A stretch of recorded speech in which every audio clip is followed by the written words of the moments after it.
o Perkins 1006. É um motor 6 cilindros em linha da Perkins, que é uma evolução dos antigos 6 cilindros da Perkins. Esses motores vêm evoluindo com o tempo, com o passar dos anos, até chegar nesse aqui da foto, que é o 1006, que já foi descontinuado. Esse motor não é produzido mais hoje, não na linha agrícola ou automotiva, né, nos caminhões, enfim. Ele ainda é produzido para gerador de energia elétrica. Para geração de energia ele ainda é produzido, mas só para isso. Ele foi descontinuado em todo o resto. Mas vamos voltar lá atrás, quando a Perkins aqui no Brasil começou a trazer seus primeiros motores diesel, né? Até então no Brasil não existia motores diesel, lá nos anos 60, 70, foi quando chegou os motores diesel aqui no Brasil. Antes, os motores dos caminhões aqui eram a álcool ou a gasolina, a maioria é gasolina. Então quando chegou os motores diesel, os Perkins foram uns dos primeiros a desembarcar aqui no Brasil. A Perkins é uma empresa inglesa que hoje faz parte do grupo Caterpillar, mas antigamente, quando ela veio para o Brasil, não foi a Perkins inglesa que chegou aqui, foi empresários locais aqui que compraram os direitos de produzir esses motores aqui no Brasil. Então essa empresa chamava Perkins do Brasil SA. E os motores 6 cilindros que eram produzidos aqui no Brasil antigamente eram os 6357 e 6358, que eram motores bem antigos, né? Motores de injeção indireta. Eles ganharam o apelido de Percão. Eles equipavam os caminhões da Chevrolet e os tratores da Massey Ferguson antigamente. Quem tem um Massey 295 usa um Percão, um 6357 de injeção indireta. Ele tem um barulho muito característico, ele tem um castanhado bem característico por possuir injeção indireta, né? Então ele tem aquele barulho bem característico. Eles possuem uma potência bem baixa, né? Mas na época era o que tinha, né? E depois esses motores evoluíram. A evolução desses motores é o Perkins 6354, que também equiparam os caminhões da Chevrolet e os tratores da Massey Ferguson. Alguns 6354 receberam o nome de Q20B6, mas não foram todos, né? E eles são muito reconhecidos pelaquela bomba injetora em pé, né? O 6354 tem aquela bomba em pé. Então quando você vê aqueles Massey Ferguson com a bomba em pé, você já sabe que é um 6354. Tinha a versão turbo e a versão aspirada do 6354. Esse motor já era de injeção direta. Ele foi lançado aqui no Brasil nos anos 70, equipou vários tratores da Massey Ferguson, o 296, o 297, o 299. No 299 ele era turbo, de 130 cavalos. No 296 e no 297 ele tinha 120 cavalos, né? Até 120 cavalos ele era aspirado. Então o 6354 ele foi uma evolução do 6357. E antes do 6357, eu não falei, mas tinha um Perkins P6. Era também um motor de injeção indireta. Ele equipou uns Massey Ferguson lá dos anos 60, 95X, os tratores bem antigos. Mas vamos voltar aqui para o 1006. Em 89, 90, a Perkins inglesa desenvolveu esse motor 1006, que é uma evolução do Perkins 6354. Esse motor aqui, a grande diferença dele é que ele já nasceu turbo no seu projeto. O 6354, ele nasceu aspirado. O projeto dele era um projeto de um motor aspirado. E depois, posteriormente, ele foi turbinado. Foi turbinado pela fábrica mesmo. Então foi meio uma adaptação da fábrica num projeto aspirado. Ele ficou um motor turbo original de fábrica, mas seu projeto não era motor turbo de fábrica. Diferente desse aqui, do 1006, que ele já é um projeto turbo de fábrica. A gente já viu aqui no bloco do motor, né, que ele já tem esse trocador de calor do óleo aqui, ó, tá vendo as mangueiras de óleo? Vem da linha de pressão, sobe, entra no trocador e desce aqui. Então esse trocador já integrado ao bloco, isso aqui já é uma solução do projeto já para trocar calor do óleo. A água que passa por dentro do bloco do sistema de arrefecimento entra aqui dentro desse espaço aqui, desse trocador. Aqui dentro tem várias lâminas ou de cobre ou de alumínio por onde passa o óleo. e essa água entra em contato com essas lâminas e troca, né, o calor. A água está mais fria que o óleo, então ela resfria o óleo. Mesmo a água estando a 90, 100 graus, ela é mais fria que o óleo. O óleo está mais de 120 graus no motor turbo. E por que, que o óleo precisa ser resfriado no motor turbo? Exatamente por causa do turbo. Ele entra aqui, ó, não dá para ver, mas essa aqui é a linha de entrada do óleo dentro do turbo. Ele entra aqui para lubrificar o eixo do turbo, né? E o turbo é um lugar muito quente, né? Os gases do escapamento entram aqui na turbina, né? Então o turbo fica lá nos seus 1000 graus, né? Ou próximo disso. Então o óleo, quando ele passa aqui pelo turbo para lubrificá-lo, ele esquenta demais. E aí o óleo volta para dentro do motor, né? Ele escorre lá para o cárter do motor. Então esse óleo fica muito quente. Então ele precisa dessa peça para resfriar o óleo.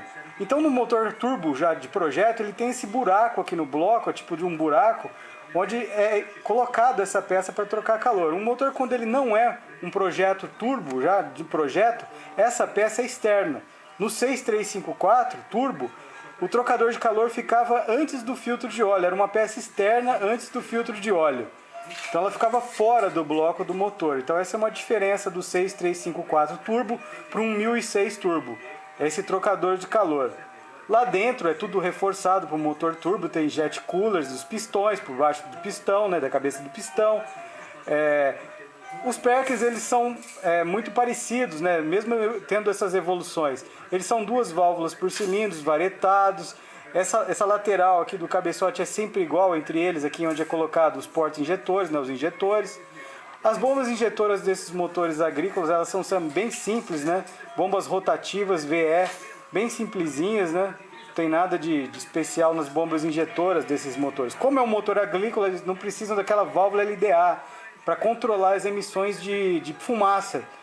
Como é um motor de trator, esse aqui no caso é o motor de um trator 680 da Massey Ferguson, ele tem 170 cavalos esse motor, então ele não tem aquela válvula. Então no sítio, na fazenda, eles não se preocupam em soltar fumaça, principalmente em baixas rotações, né, onde a LDA controla o nível de fumaça. Mas está aqui o turbo, né, o coletor de escapamento sai do lado de lá.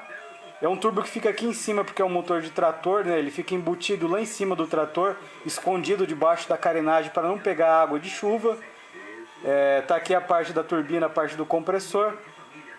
Ele não tem intercooler, esses motores, pelo menos aqui no Brasil não tinha. Aqui detalhe para mangueira que desce lá do radiador, né? Que na verdade sobe, né? A água sobe aqui lá para o radiador. Aqui é a bomba de água, ó. Vem do radiador, entra aqui, ó, tem um pano tampando aqui a boca da bomba de água, né? A mangueira entra aqui, a bomba pressuriza a água por todo o motor e aqui é onde ela vai para o radiador lá em cima. Aqui detalhe para o ventilador que resfria o radiador, tá sem as correias, esse motor tá com a embreagem aqui, é o tamanho da embreagem, né? É um motor de um trator, então é natural que a embreagem seja bem grande, bem pesada mesmo. Então tá aí a embreagem. Os filtros de combustível são 2 filtros. Essa carcaça aqui é a mesma carcaça do Q20B, das D20, né? Que tem aquela carcaça com 2 filtros, é a mesma coisa. Tá aqui a linha de entrada, né? E aqui a linha que vai para a bomba injetora e a linha de retorno. A bomba é 6 bicos injetores, né? 6 cilindros. Vou pegar uma outra foto dele aqui, da outra lateral. Esse motor está pintado em amarelo. Como a Caterpillar hoje, a partir de 2001, né? Ela comprou a Perkins em 2001. Então tem muito Perkins pintado na cor da Caterpillar. Principalmente nos Estados Unidos, onde esses motores funcionam como geradores de energia e alguns tratores da Caterpillar. Então esses motores eles são vendidos como Caterpillar em alguns mercados do mundo, principalmente nos Estados Unidos. Mas está aqui detalhe para o turbo, né? Esse aqui já não é um motor agrícola. O turbo já está aqui do lado, a pressurização aqui, o coletor. O coletor de escapamento e de admissão dos PECs são sempre do mesmo lado, do lado direito, olhando eles de frente, não, de lado esquerdo, né? Olhando eles de frente, o arranque aqui. A pressurização do óleo do turbo aqui, ó, o óleo vem pressurizado para o turbo. Aqui o retorno de óleo do turbo para o cárter. O cárter aqui embaixo, um cárter bem resistente, né? No caso de um motor estrutural, no caso de um trator, o cárter precisa ser bem resistente, porque ele faz parte da estrutura do trator, né? Então precisa ser bem reforçado. O que mais que eu posso falar desses motores? Aqui no Brasil, eles chegaram nos anos 90, equiparam os Massey Ferguson 650, 660 e 680 e também os Maxion 970. Como a Maxion era dona da Massey Ferguson aqui nos anos 90 e também era dona da Perkins aqui nos anos 90, então ela também colocou um trator com o nome dela aqui no mercado, que era o Maxion 970, que era exatamente esse motor do Massey Ferguson 680, com os mesmos 170 cavalos. Mas os tratores da Maxion venderam muito pouco, por 1 ou 2 anos, não me lembro, agora 94, 95, alguma coisa assim. E logo ela já tirou os seus tratores de linha, eles eram azuis e branco. Eles eram azuis e escrito Maxion em branco. E aí ela já desistiu de colocar o nome dela e voltou com o nome Massey Ferguson.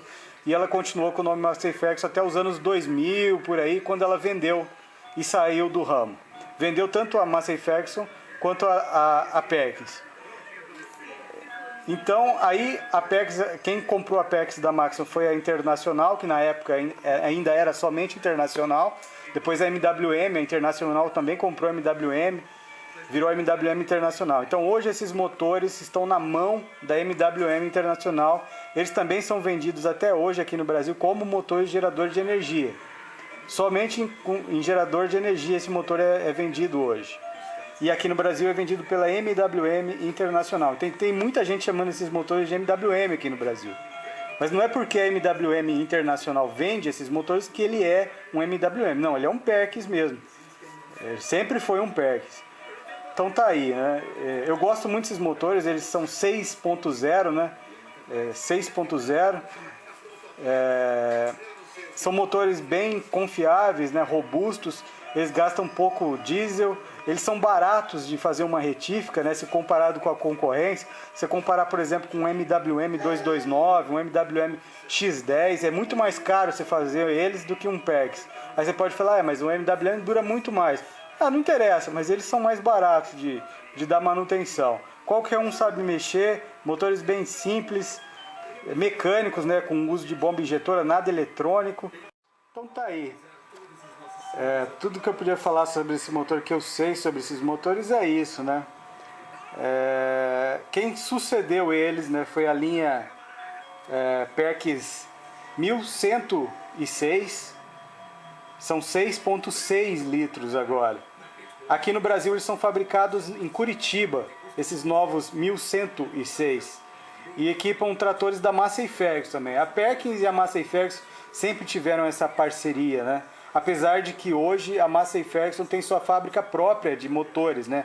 Que ela chama de AGCO, ACO. Na verdade são os antigos Ciso Power. Ela comprou a Ciso e trocou o nome, agora não chama mais de Ciso, chama de ACO ou AGCO. Então mas ainda continua a parceria com a Perkins. E a Perkins Internacional ainda está fabricando motores aqui no Brasil, lá em Curitiba, no Paraná. Então esses motores, na minha opinião, são muito bons. Então até o próximo vídeo, pessoal.